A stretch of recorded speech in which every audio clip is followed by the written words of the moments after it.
They went to that place, the Hideaway in Fresh Pond. I think they did like just a few nights there. And then I think it went to the Milky Way briefly. Paradise, yeah, we did Paradise for not that long. The sound system was horrible there. The Paradise, I mean, they were very accommodating to let us come in and do their thing.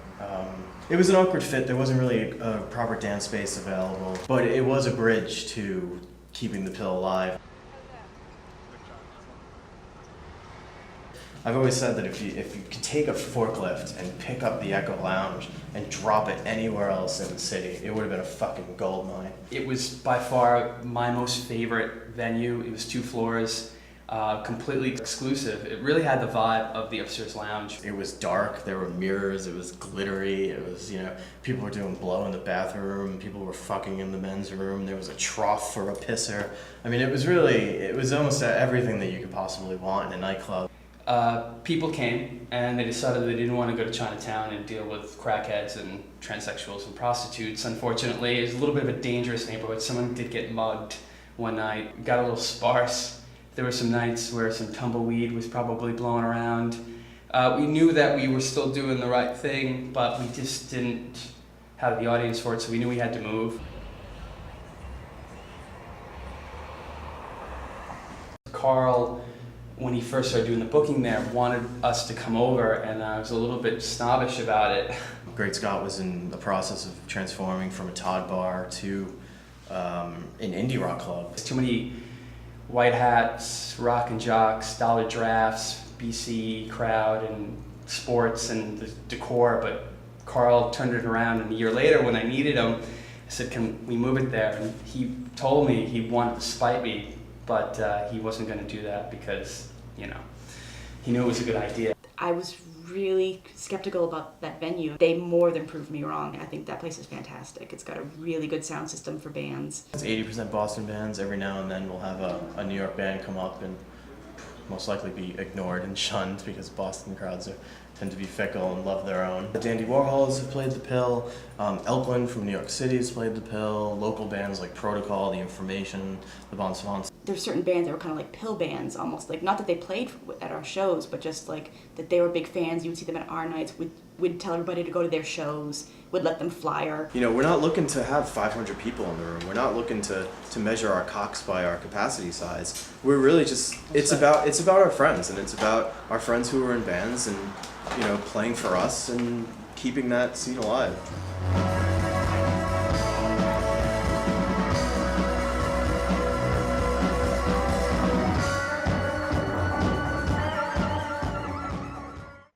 Favorite thing about the Pill? I don't know. The loose policy on vulgarly drunk people. All the guys are gorgeous and drunk, and the girls are also gorgeous and drunk. And the first time I came, you promised they'd play Common People. I promised her they would play Common People, and she didn't know what the Pill was. And she came anyway because, she promised. I promised her, and it played. And she loved it, and she's been every week since. Well, no, she's a fan. She's a fan. I'm a fan. You're a #1 fan. I don't know. It's really, I really kind of wish I'd started coming earlier because it's such a community. It's really, really tight. I mean, like, every time I come here, I see people I know, and it's like the indie rock cheers. You know what I mean? It's nice. It's really, really nice to come to a place that, like, plays this kind of music and is in this kind of scene, but then doesn't hold to any of that annoying pretension that sometimes, like, that comes with it every now and again. And here, that isn't here, and that's really, really rare and really, really cool. Right, so in the form of a sentence. The music at the Pill makes me want to move. Yes! Excellent! Now, do you have any stories you can regale us with? Our biggest band that ever played the Pill was Dandy Warhols when we were at the Paradise. That was a fucking nightmare. And I gotta tell you, Courtney Taylor, He's a punk. He's a punk. We had already kind of heard from other people that they were not always the most pleasant people to work with, but I mean, we loved the album. Like Bohemian Like You was just massive at that point.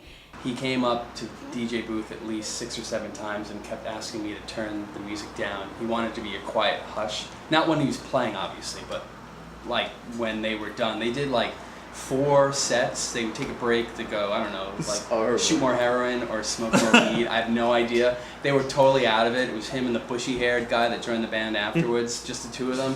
And what a twat that guy was. I swear to God. I fought the guy from the Bravery. Yeah, that was funny. Yeah.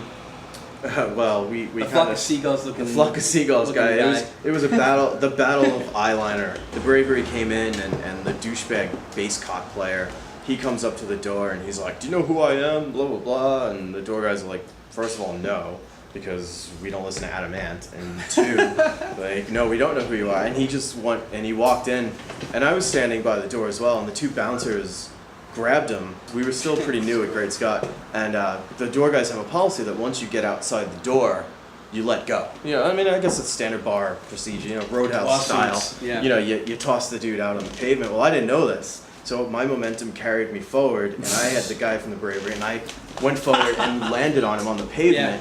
And then the next morning on Gawker.com, it was the guy from the Pill kicked the shit out of the Bravery bass player. And, you know, we made up and everything.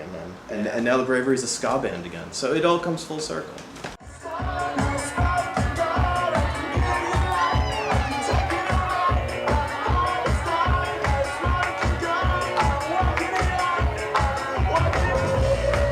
We're not really trying to shape Boston. We're just trying to throw a fucking cool weekly party every night. And, you know, that's really it. I love it. I'm glad it's still going. I mean, I can't believe it made it this far. I think it's amazing.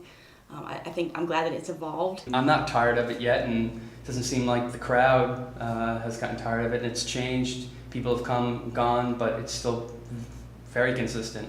I would love to see that the Pill just keeps going. It's going on 9, 10 is the goal, but I've absolutely no desire not to do it. It's my baby. I can't believe that it's almost 9 years old. I hope it to make it to 10 or beyond that, but I love it. It's what keeps my sanity from my day job. There's no telling. I mean, obviously, I would. Until we hit the 10th anniversary of the Pill, we move to LA, and then we sell out. And we sell out 2,000 person rooms to people that only want to hear the Killers, and then we get thousands of dollars at the end of the night, and we buy hookers and blow, and we go back and do the same thing on Friday. The end. Yeah, I guess so. That sounds lovely.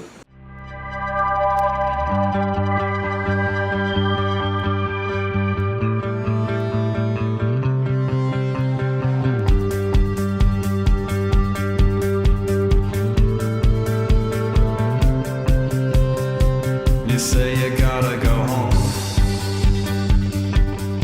'cause he's sitting on his own again this evening.